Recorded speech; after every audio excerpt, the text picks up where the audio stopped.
हरे कृष्णा.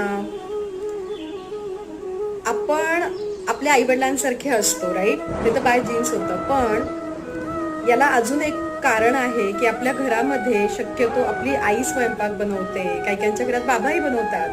स्वयंपाक करताना त्या व्यक्तीच्या मनातले विचार त्याच्यामध्ये उतरतात, त्या व्यक्तीचा भाव त्याच्यात उतरतो, म्हणून आपण अगदी डिक्टो आपल्या आईवडिलांसारखे असतो. पण खूपदा अशी वेळ येते की आपल्याला बाहेर गेल्यानंतर इतरांच्या हाताचं खावं लागतं, बाहेर आपण ट्रॅव्हल करत असेल तर हॉटेलमध्ये खावं लागतं.